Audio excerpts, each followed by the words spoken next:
Тази е болна! Тръгвай! Хайде, следващия! Хайде, злата! До тук беше слетенето. 20 сребърника за вещицата. Следващият! Само 20 сребърника. Хайде! Я сядайте! Тишина! Тая клетка ми е малка. Не ме предавай. Няма да правя магари. Ощади ме. Дай ми само още един шанс. Ям, лъквай. Оу! Следващият! Какво носиш? Малка дървена кукла. Аз не съм кукла. Аз съм момченце.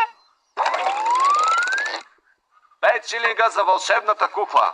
Махнете я. Татко, не дай. Моля те. Мамо. Какво носиш? Едно говорещо магаре.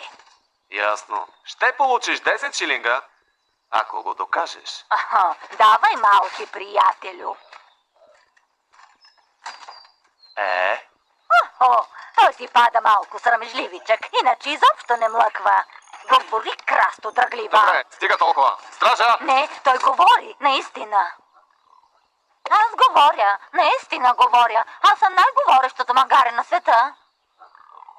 Веднага я разкарайте. Не, тълна се. То говори. Ей! Патлите! То лети. И говори. Ятлите! Не само говорят, но и летят. Виждали сте летащи вещици? Може би дори холандец. Но едва ли някога сте виждали магаре да лети?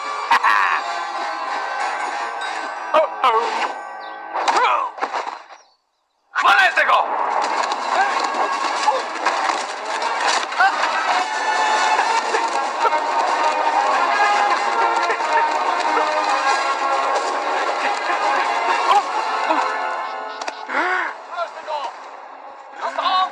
По-бързо!